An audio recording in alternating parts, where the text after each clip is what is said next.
Hello, in this tutorial for Photoshop, we're going to be talking about colorizing a black and white photo. So I took a picture of my father when he lived back in Brazil, and I put in some color to make it look more like it was a picture taken just yesterday. So to do this, we're going to be using color blending modes on Photoshop. So let's get started. Number one, you want to open up Photoshop and upload a photo that you want to colorize. In the Layers palette, there's a section where you can pick different type of color modes. Right here, we're going to go to click there. I'm going to click Solid Color. When that opens up, you'll see a swatch open up. I'm going to start on the grass in mine, so I'm going to pick a green that I feel will work well for the grass. I can modify and change this color anytime I want. Once I'm happy with it, I'm going to click OK. After doing that, I'm going to go where my overlay or color blending section is and select Overlay right there in the Layers palette. You'll see this green appear there. Now I'm going to click on my layer mask, which was created for that layer, and if I slide down in the Properties section, it says Invert, and I create an invert. Now to add color, it's going to be very much just like a layer mask, so we're going to take a brush tool. You can change the softness, the hardness, the opacity of it for the intensity of color.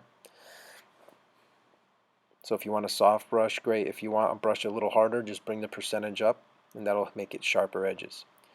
And now I'm going to add color to it. So I'm going to start in my grass and I'm going to start working my brush through here. So this is about 60%, and that's the amount of green I'm getting out of there. If I want it any darker or richer, I could always enhance the opacity. Change my brush size. I'm literally painting on my drawing now in this layer. So again, we created a layer mask when we selected solid color. And I'm hunting around my piece. And I'm kind of not sure how much color is going to go into these trees, so I'm going to go at a lower percentage, around 25%. I'm going to start bringing that in around there. I do like the green though. I think it works pretty well.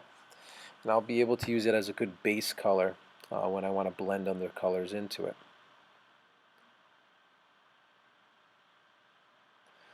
You'll work around changing your opacities of color and all that. Zooming in, working on some features. Now let's talk about mixing colors. So that's how you add a single color, but so I'm going to do the same thing again. I want to choose another color to mix with my green. So I'm going to click Solid Color. I'm going to pick like kind of a wheat mustardy yellow and go make sure I select Overlay. Command I is a way you can invert as a shortcut, or if not, you go to Properties and hit Invert. You just got to make sure you have your layer mask selected.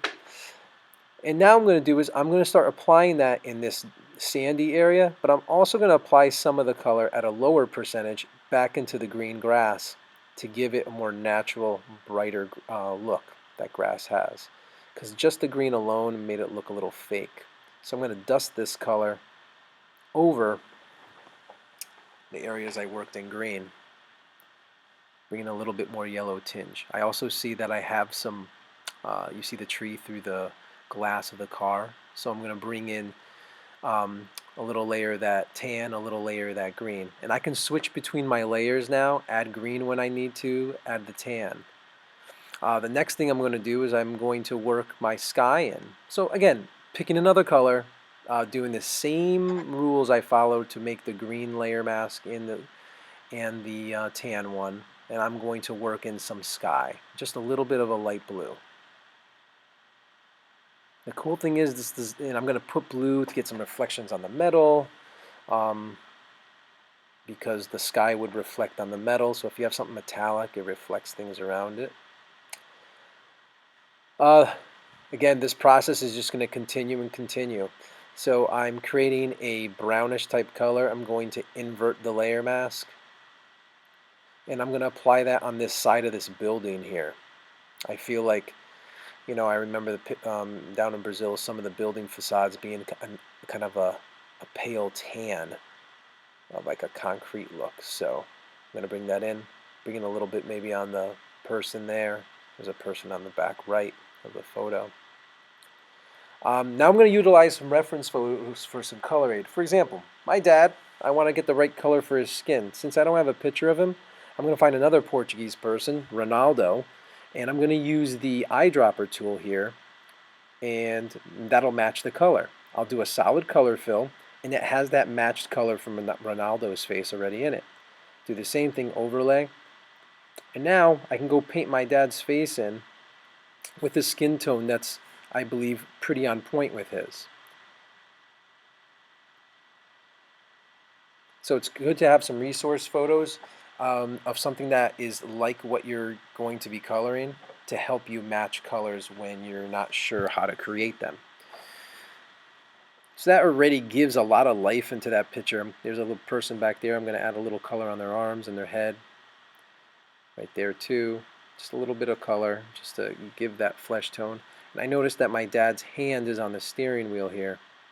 I'm going to work that in. You'll see his hand start to stand out now. The great thing is the way the lighting is in the picture, your color changes with the lighting. So when it's darker, the color gets darker. So that's pretty interesting. I'm going to now do a color swatch of this VW bug. So I just import the pictures in. I use the eyedropper tool to match the color. But I didn't really like that. So I have this color list from Volkswagen, and this was the blue of my dad's car. So I'm going to pick that one instead. Again, solid color fill, select overlay, layer mask, and there we go. And I'm going to start painting my dad's car in. And I love this. The color changes with the reflection. So it gives it such a natural look doing this technique. There are a lot of ways to color a black and white photo. This is one that I think works really well, especially for the beginner. You're literally painting it, so use the right brush size to kind of fill in the area. You know, if you go outside of it, you do have to clean that up. But you're on a layer mask, so all you got to do is erase it away if you make a mess of things. So I'm being like extra careful around the chrome here to use the right brush tool. So now what we're going to do is we're going to continue with some detail work and color blends. It's going to go pretty fast here, but it's just a repeat of everything I've been doing so far. I'm going to do some fills. So do your research. If you can get some good backup photos in color, it can help you know what type of colors you're trying to match, especially if you're doing faces and stuff like that. Because nothing's worse than like an unnatural looking color when you're trying to make it look natural.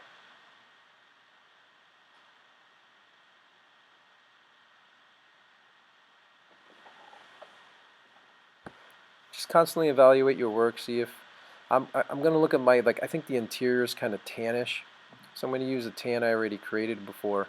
I'm going to work that into the interior of the car. So you can go back on any layer and keep painting with that color whenever you want. I'm going to take a little bit of green, and I'm going to dust it into the front fender because I think it would reflect some of the grass from around it. So I'm just going to dust that in at a very low opacity, just to get a kiss of that color in there.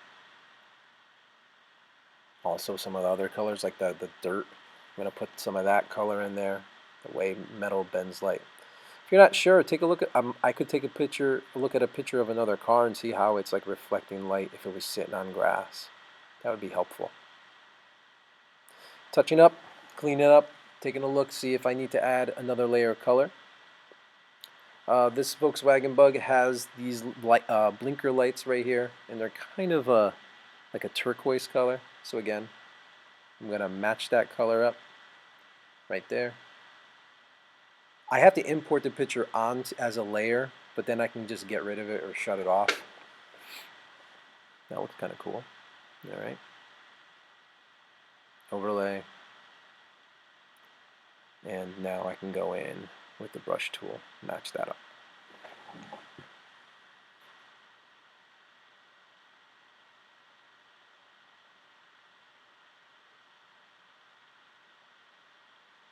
I'm going to reflect some of the blue of the car on the rear view mirror and the side view mirror. I feel like it would be bending some of the color in the car. Even a little shading on my dad's arm there could be useful. There we go. I'm pretty happy with this, as this was a kind of a quick and dirty job. There's some more modifications I can always make down the road with more color, more textures. But here's the final product. You know, a 1966 photograph brought to life with some color. Let's go and test out your work, everybody. Have some fun practicing. You might surprise yourself.